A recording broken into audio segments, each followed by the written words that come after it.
First, why are woolen carpet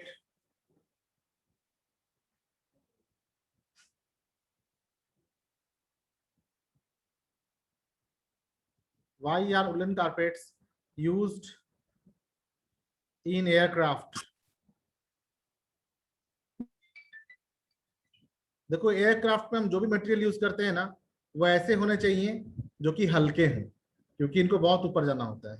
तो सबसे पहला पॉइंट ये है कि वुलन कारपेट्स आर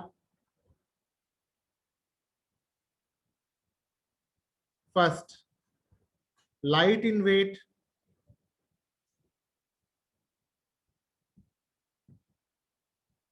दूसरा क्या करता है, does not catch fire easily.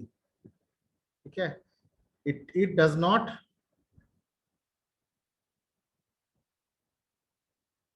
Catch fire easily. तीसरा क्या हो सकता है, it is easily washable.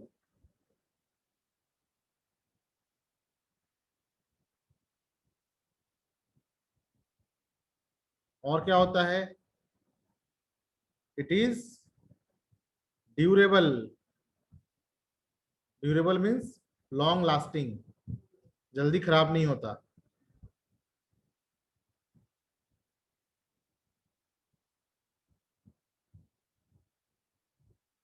Second, why is it not advisable to wear nylon cloths while cooking? Nylon cloths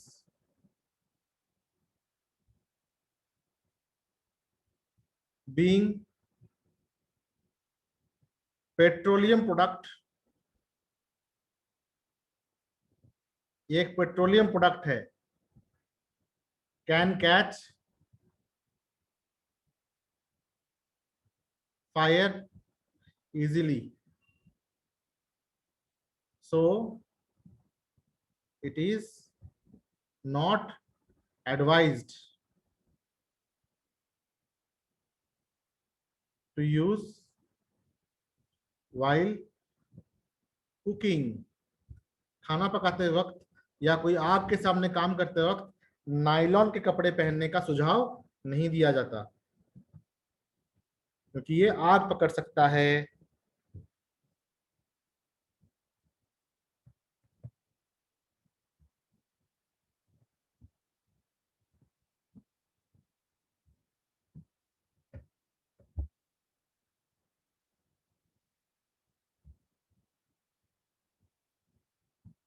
फिर दूसरा है, एक क्वेश्चन है, टीना बॉट ए फैब्रिक। टीना ने एक फैब्रिक खरीदा। टीना ने क्या किया, टीना ने एक फैब्रिक खरीदा, मतलब एक कपड़ा खरीदा। सर दोबारा करवाना वो वाला। हाँ, दोबारा करवा रहा हूं। टीना बॉट ए फैब्रिक, टीना ने एक फैब्रिक खरीदा, यानी कि कपड़ा खरीदा। ऑन बर्निंग इट्स फाइबर, जब उसको जलाया गया, it did not melt but A powdery residue was obtained. वो मेल्ट नहीं किया सर पहले वाली स्क्रीन दिखाना है एक बार। पहली वाली स्क्रीन व्हाट्सएप में मैंने स्क्रीनशॉट भेज दिया, देख लो। On burning its fiber, it did not melt, but a powdery residue was obtained. From this information, which of the conclusions given below are correct? Tick the appropriate box. First, the fabric is of natural fiber only. चूंकि ये melt नहीं किया तो ये natural fibre है। ये melt नहीं किया यानी कि ये नेचुरल फाइबर है, नहीं है? क्या करेंगे, टिक या क्रॉस? टिक या क्रॉस? फर्स्ट में होगा टिक। तो नेचुरल फाइबर है, वो मेल्ट नहीं करता है, जल के ब्लैक रेसिड्यू देता है कागज की तरह। The fabric is a blend of wool and silk, हो सकता है natural. The plant fibre could not be present in the fabric, could be present, हाँ प्लांट फाइबर प्रेजेंट हो सकता है, correct. The fabric can be A blend of cotton and silk, cotton हो सकता है। The flame upon burning the fabric was sooty. The flame upon burning the fabric was सूटी।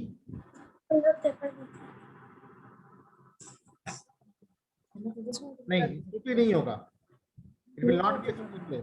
सूटी मतलब कालिक निकलना, ठीक है। सूट मतलब होता है कालिक।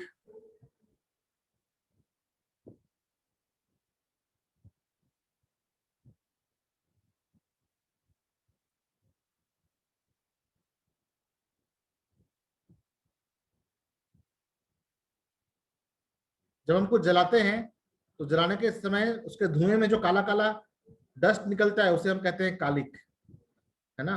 जैसे कि मान लो कि हमने कोई काजल, जैसे हमने कोई पेपर जलाया,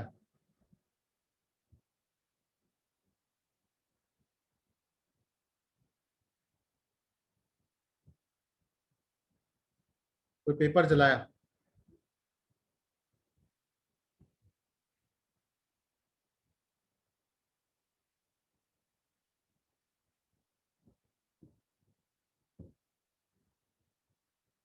या मोमबत्ती जलाया,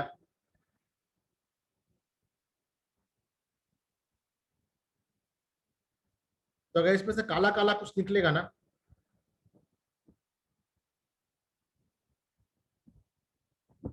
अगर काला काला धुआं निकलेगा तो इसे हम कहेंगे सूट, ठीक है। तो ये आर्टिफिशियल फाइबर में होता है, नेचुरल फाइबर में नहीं होता है, इसलिए फिफ्थ में क्रॉस होगा। The flame upon burning the fabric was सूटी।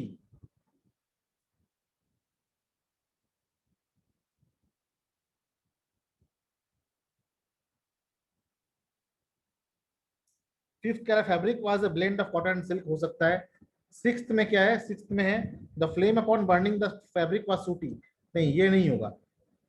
When the fabric burned it smelt like burning paper, ऐसा हो सकता है। नेचुरल फाइबर जो है वो पेपर की तरह ही बर्न करता है। Excuse me sir, yes. Sir आपने फिफ्थ का रॉन्ग लगवाया था। हाँ, नहीं ये फिफ्थ को मैंने तो सिक्स सर समझ लिया, आपने फिफ्थ को मैंने सिक्स समझ लिया था, ये सही है, करेक्ट कर लो, ठीक है। फिफ्थ को ओके मैंने सिक्स सर। समझ लिया था।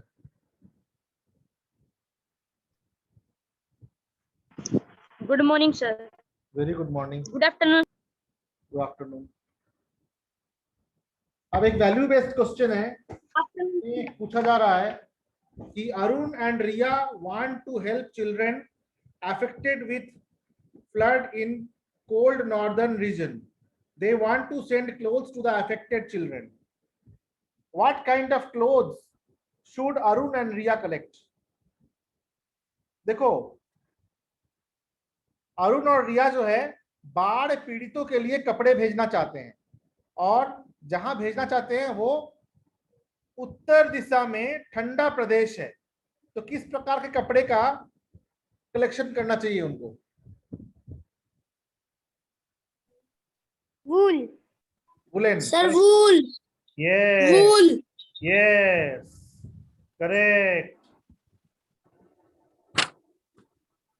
ये डब्ल्यू लिखा किसने, किसने लिखा? डिसेबल एनोटेशन, मैं इरेज कर दूंगा, ये लो, सिर्फ मैं लिख सकता हूं, आप चैट में लिख सकते हैं। वैल्यू बेस्ड क्वेश्चन, आदर्श से भरा हुआ सवाल जो आपके जीवन में आदर्श को बढ़ाए, आदर्श की गुणवत्ता को बढ़ाए, आपको अच्छा इंसान बनाए। तो साइंस हम किस लिए पढ़ते हैं? ताकि हम अच्छे इंसान बने। तो अरुण और रिया जो है वो क्या करेंगे? वुलेन क्लोथ कलेक्ट करेंगे, woollen woollen woollen woollen cloth.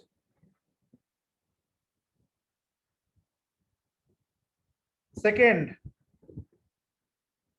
How should they pack them, कैसे पैकिंग करनी चाहिए? प्लास्टिक के बैग में, है ना, क्योंकि वहां पे क्या है, फ्लड है, तो फ्लड में तो भीग जाएगा, इसलिए इसको वाटर प्रूफ पैकिंग करनी चाहिए। कैसे पैकिंग करेंगे? Should be packed in plastic bag. Yes.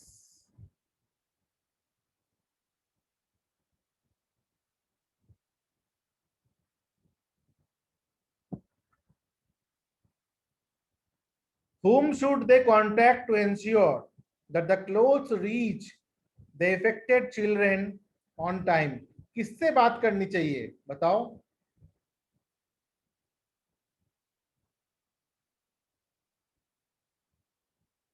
किससे बात करे कि उसके जो कपड़े हैं वो कपड़े जो इफेक्टेड बच्चे हैं उन तक पहुंच जाए? किनसे बात कर सकते हैं? पहले तो एनजीओ से बात करेंगे, है ना? एनजीओ क्या होता है? Non government organisation.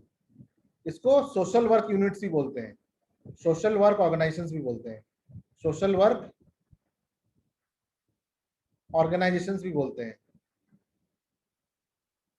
ठीक है, एग्जाम्पल, एक एनजीओ है उसका नाम है क्राई, CRY। इसका फुल फॉर्म है child relief and you.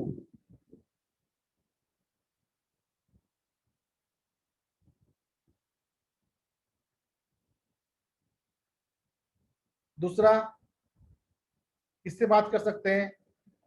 They can write a letter to the chief minister.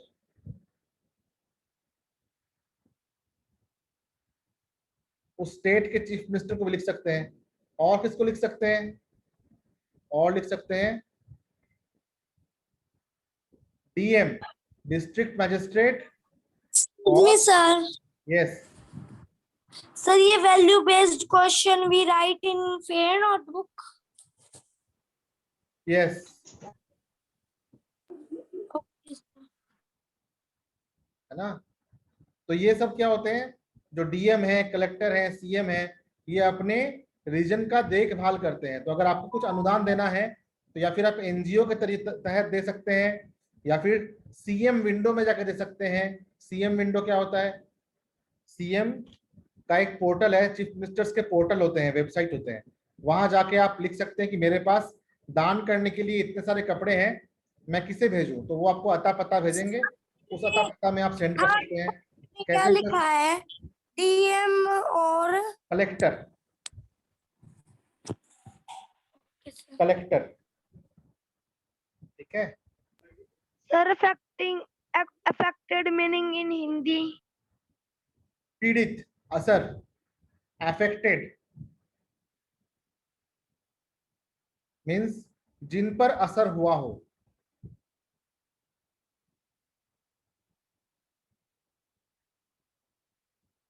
जिन पर असर हुआ हो।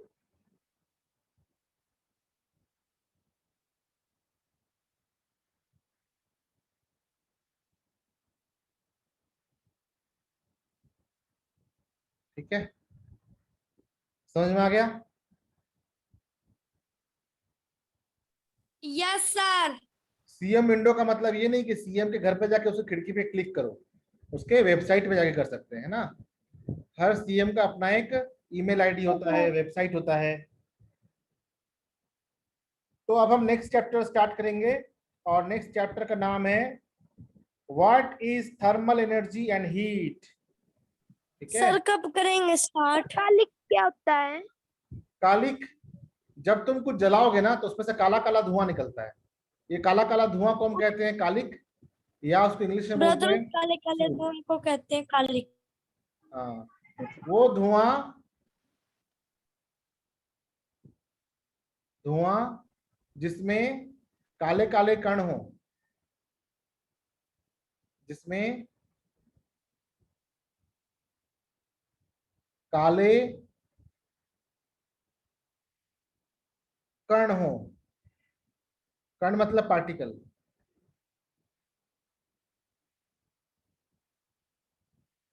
उसे कालिक कहते हैं, और इंग्लिश में उसे कहते हैं सूट। ठीक है,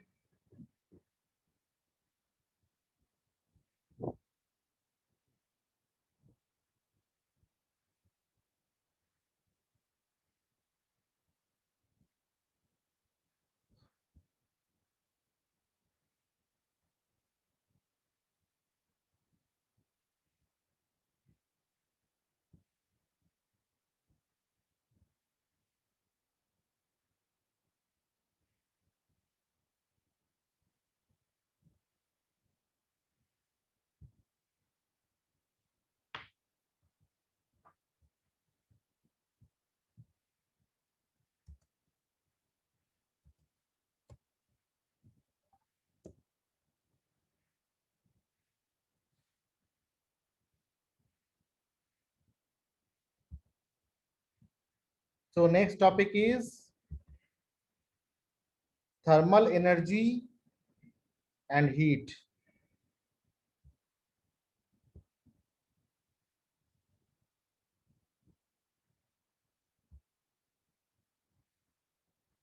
अच्छा, इसने लिखा है ओके सर। और पूछो, कोई क्वेश्चन है इस चैप्टर में से तो पूछ लो। If you have any question you can ask.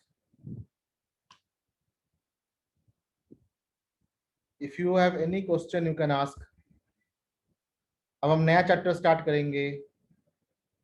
We will start a new chapter.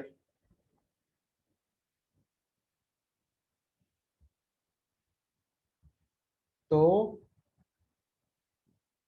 नया चैप्टर स्टार्ट करने के लिए क्या करेंगे हम? We will start it from a new day, okay, not today. So what you can do, you can ask me any question if you have. Excuse me, sir. Yes. Sir, higher order thinking skills. Question number second. Please repeat again, sir. समझ नहीं आया. ठीक है, देखो nylon जो है कैसे बना हुआ होता है?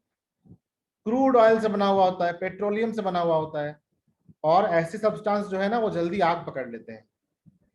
इसलिए नाइलॉन के कपड़े को पहन के ऐसा कोई काम नहीं करते जिसमें आग जलाना पड़ता हो। जैसे रसोई में काम करना, दिवाली के पटाखे जलाना, हवन में बैठना, ये नाइलॉन के कपड़े पहन के हम नहीं करते, क्योंकि नाइलॉन जो है आग पकड़ सकता है। ठीक है, समझ गए?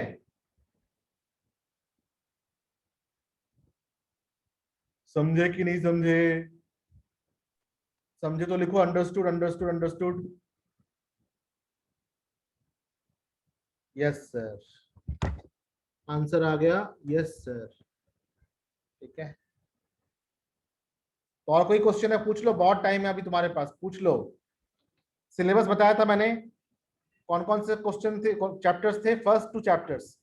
तो फर्स्ट चैप्टर से 15 क्वेश्चन और सेकंड चैप्टर से 15 क्वेश्चन, टोटल 30 क्वेश्चन होंगे आपके गूगल फॉर्म में। ठीक है, और 30 क्वेश्चंस ऐसे होंगे कि आप गूगल में सर्च नहीं कर सकते हैं, सर्च करेंगे तो मिस्टेक हो जाएगा। मैंने आप लोगों को सैंपल क्वेश्चन ही भेजा था, किसने किसने सॉल्व कर लिया है? लिखो सॉल्व द क्वेश्चंस। जिसने इसने सैंपल क्वेश्चन सॉल्व कर लिया है लिखो सॉल्व द क्वेश्चंस।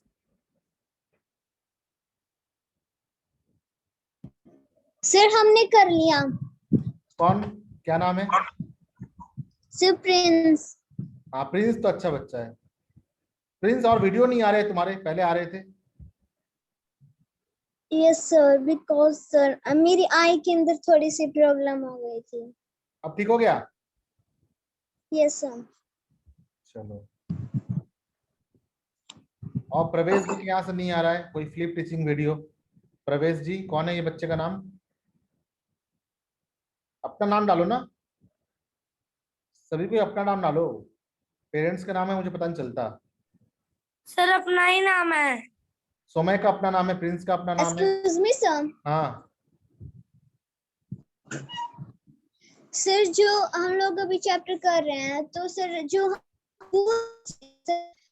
हम लोग अभी शीट हैं तो उनसे भी ले सकते हैं ना? क्या क्या? चैट में लिखो एक बार, आवाज कट के आ रही है बेटा, चैट में लिखो। हेलो। मेरे पास एक क्वेश्चन आया है, what are saprophytes, explain.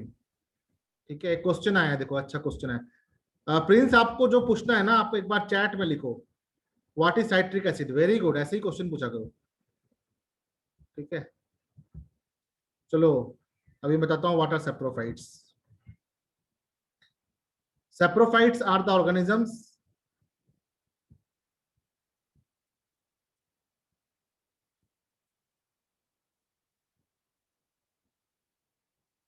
saprophytes are the organisms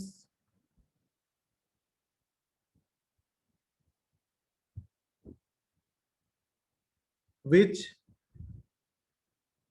depends upon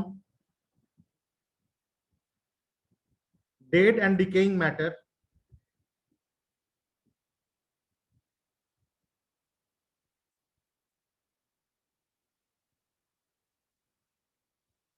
for nutrition. Example, all fungi are saprophytic. दूसरा क्वेश्चन है, एक क्वेश्चन ये था कि what are saprophytes, what are saprophytes. दूसरा क्वेश्चन आया है नई दिल्ली से, और उस क्वेश्चन को कहते हैं व्हाट इज साइट्रिक एसिड। तो क्लास 7 में आप इतना जानिए कि साइट्रिक एसिड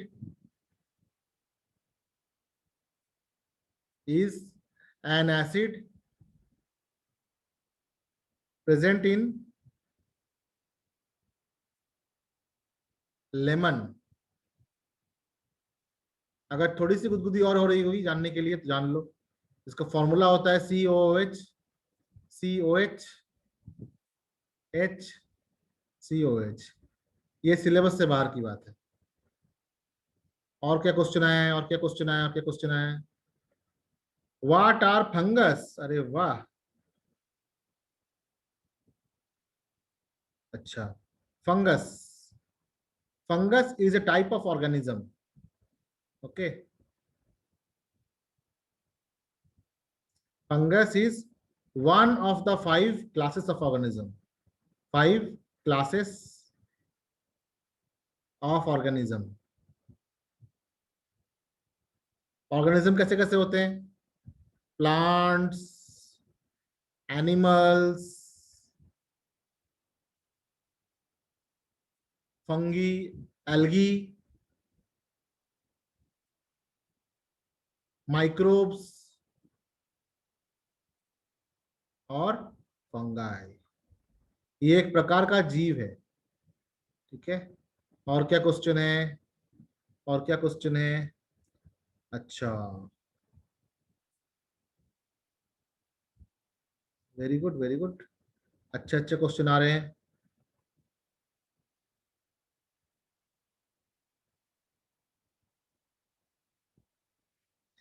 रूमिनेंट वो एनिमल को कहते हैं जो जुगाली करता है। जुगाली का मतलब क्या होता है? जुगाली का मतलब होता है खाने को पेट से निकाल के मुंह में चबाना और वापस खा लेना। तो ऐसा जो है गाय, बफालो, कैमल ये करते हैं। ऐसा इसलिए करते हैं क्योंकि उनके स्टोमैक में 4 कंपार्टमेंट होते हैं। वो 4 कंपार्टमेंट कौन कौन से होते हैं? ओमेसम, एबोमेसम,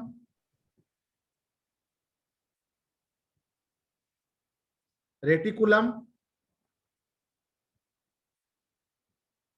और चौथा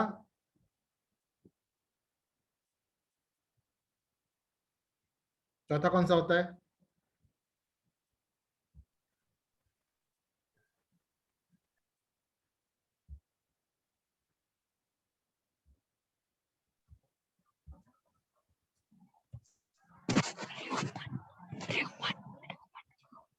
ह्यूमन। और 4th is human.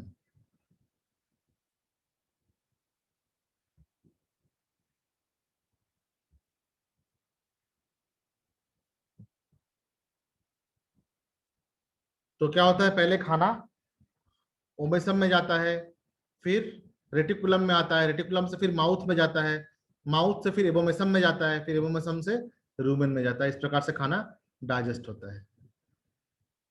What are fatty acids? Fatty acids are the acids present in the fats. Fatty acids are the acids present in oil.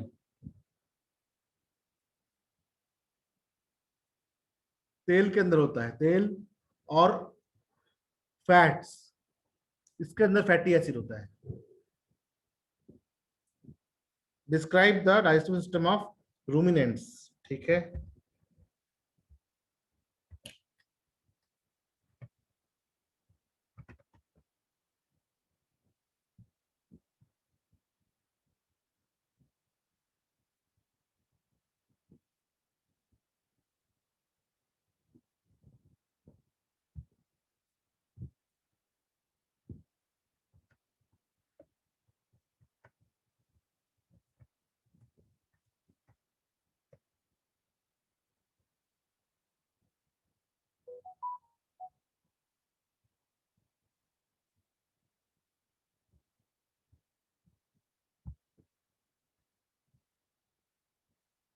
Unlike humans, all grass-eating animals have a special stomach with 4 chambers, namely rumen, reticulum, omasum, and abomasum. Let's see the process of digestion in grass-eating animals. The animals quickly swallow the grass and store it in rumen, the first chamber of the stomach. In the rumen, the food gets partially digested. The partially digested food is called cud. The cud is pushed into the reticulum, the second chamber of the stomach, and from here it is sent back into the mouth for thorough chewing. The process of chewing the cud is called rumination, and animals which chew the cud are called ruminants. The rechewed food is swallowed and sent into the omasum, the third and the smallest chamber of the stomach, to absorb excess water from the food. In the omasum, the food is broken down to even smaller pieces. This is then sent to the last chamber, abomasum, which is also called the true stomach. The digested food. देखो इस पे ध्यान देना कि जो खाना खाया जाता है ना, सबसे पहले उसको रूमेन में स्टोर किया जाता है।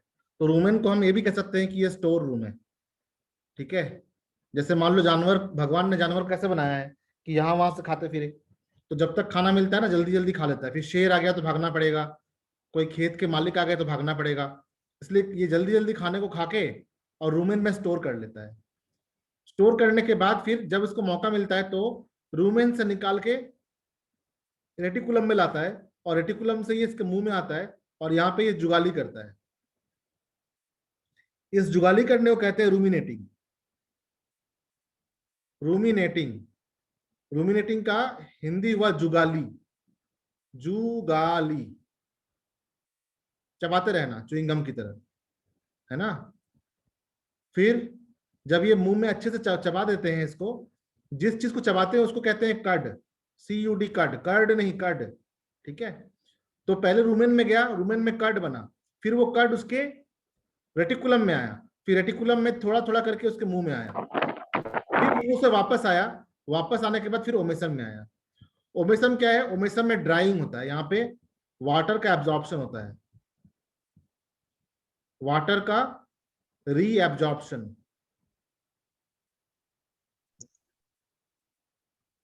उसके बाद फिर ओमेसम से जाता है एबोमेसम, जहां पे खाने को और छोटे छोटे टुकड़े में डिवाइड कर दिया जाता है, इसलिए एबोमेसम को ही ट्रू स्टोमक कहा जाता है, ठीक है। तो ट्रू स्टोमक क्या है? ट्रू स्टोमक है एबोमेसम। याद रखो इसको अच्छे से, ठीक है। ऊपर RR, नीचे AO, rumen reticulum, rumen reticulum, rumen reticulum, नीचे abomasum omasum, abomasum omasum, abomasum omasum, abomasum omasum, ठीक है। तो पहले खाना रूमेन में आएगा, रूमेन में स्टोर होगा, कड बनेगा, फिर ये कड रेटिकुलम में जाएगा, रेटिकुलम से मुंह पे जाएगा, मुंह में जुगाली होगी, वापस आएगा, वापस ओमेसम में आएगा, ओमेसम में पानी का एब्जॉर्प्शन होगा, फिर उसके बाद एबोमेसम में आएगा और एबोमेसम में डाइजेस्ट हो जाएगा। इसलिए इसको ट्रू स्टोमक कहते हैं, क्योंकि फाइनल डाइजेशन जो है वो एबोमेसम में ही होता है, ठीक है। सर एनिमल्स के अंदर से फिर दूध कहाँ से आता है? एनिमल्स के अंदर दूध कहाँ से आता है? देखो जो भी मैमल्स होते हैं ना, मैमल्स जो दुधारू जानवर होते हैं, जैसे इंसान भी तो दुधारू जानवर है, बकरी, कैमल, शेर, इनमें जो मादा होते हैं उनमें भगवान ने सिस्टम ऐसा दिया है कि उनके अंदर ग्रंथियां हैं, ऐसे ग्लैंड्स हैं, ठीक है। यहाँ पे मेमोरी ग्लैंड होते हैं, इसको बोलते हैं मेमोरी ग्लैंड, इसके अंदर ग्लैंड होते हैं। तो जो भी खाना खिलाया जाता है ना इसको, ये खाना जो है कन्वर्ट होता है मिल्क में और मेमोरी ग्लैंड में जाकर जमा हो जाता है, ठीक है। और ये तब होता है जब कोई भी जानवर अपने बच्चे को जन्म देती है, क्योंकि उसके बच्चे को खाना खाना चाहिए होता है, और बच्चे का जो सिस्टम होता है इतना अच्छा नहीं होता कि वो कोई भी खाना खा ले, है ना, रोटी खा ले, बाजरा खा ले, नहीं खा पाएगा उतना वो। तो छोटा बच्चा क्या दूध ही पीता है, इसलिए भगवान ने हर दुधारू जानवर के माँ को ऐसा बनाया है कि एक बार उसका बच्चे का जन्म होने के बाद दूध बनने लगता है, ठीक है। और ये दूध तब तक बन सकता है जब तक वो बच्चा दूध पीता रहेगा। जैसे ही वो बच्चा दूध पीना बंद कर देगा, दूध बनना भी बंद हो जाएगा। ठीक है, ऐसे बनता है। और पूछो।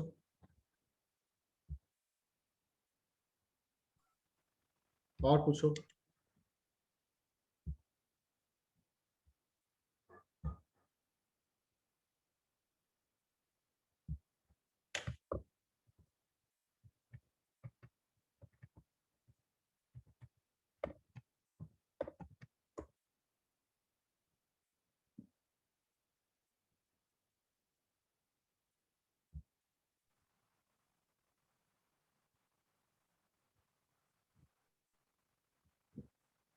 Sir, what is the use of pancreatic juice and bile juice?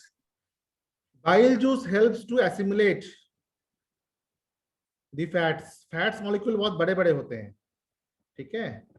Fat molecule जो होते हैं बहुत बड़े बड़े होते हैं, तो उसको इंटेस्टाइन में एब्जॉर्ब होने के लिए बाइल जूस की जरूरत पड़ती है। उसी प्रकार से हमारे बॉडी में शुगर को कम या ज्यादा कम करने के लिए ग्लूकोज मॉडरेटर है या मॉड्यूलेटर है, उसे कहते हैं इंसुलिन, ठीक है, जो पैनक्रियाटिक जूस में होता है। तो बाइल का काम, बाइल जूस का काम है एसिमिलेशन ऑफ फैट।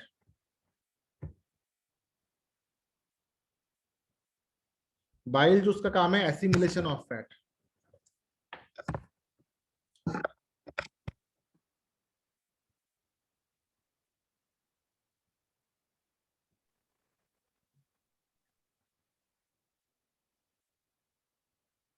और पैनक्रियाटिक जूस के अंदर होता है इंसुलिन। पैनक्रियाटिक जूस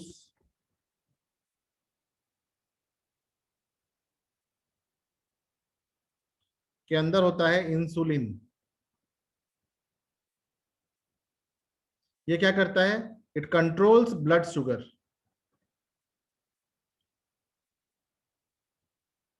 जैसे जिसको डायबिटीज नहीं होता वो कुछ भी खा लेता है तो उसकी ना शुगर बढ़ती है और ना शुगर कम होती है, ये कंट्रोल हो जाता है।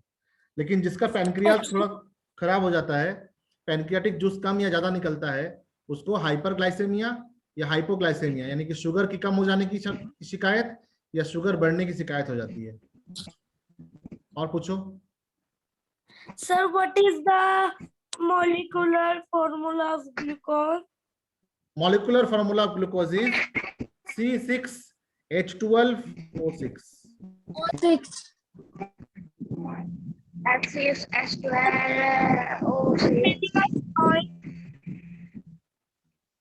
और पूछो। Sir, meaning of lime. Sorry, meaning of PHLEM. oh, अच्छा, plowing, PLOUGHING. Plowing means No, this नहीं. कैट में लिखो जरा, तुम लिख रहे हो कैट में। PHLOEM. Food pipes in plants, sir. Phloem, इसको बोलते हैं phloem. Phloem, it is a tissue in the plant which carries food. It is a food carrying tissue. It is a food carrying tissue.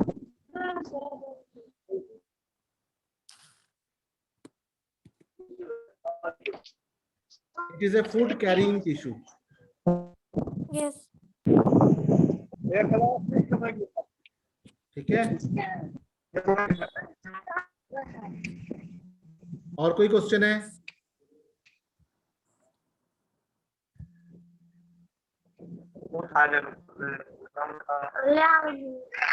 That's all for today then. Bye. So what is manure? Manure is Bye. prepared by decomposition of dung, leaves and other vegetable wastes. Manure is a fertilizer, but it is a man-made fertilizer.